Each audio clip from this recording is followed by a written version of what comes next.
Corona हो गया, Covid हो गया।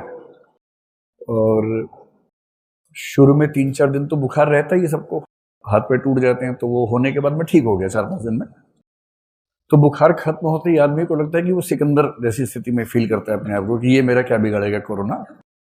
तो मैं उसी मूड में आ गया, तो 5-7 दिन मैंने ज्यादा मौज मस्ती कर ली। तो फिर मैं कोविड नेगेटिव तो आ गया 14th डे, पर वो कमबख्त जाते जाते ये खांसी थोड़ी छोड़ गया है।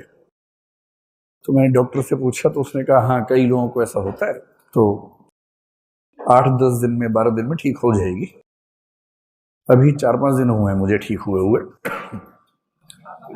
तो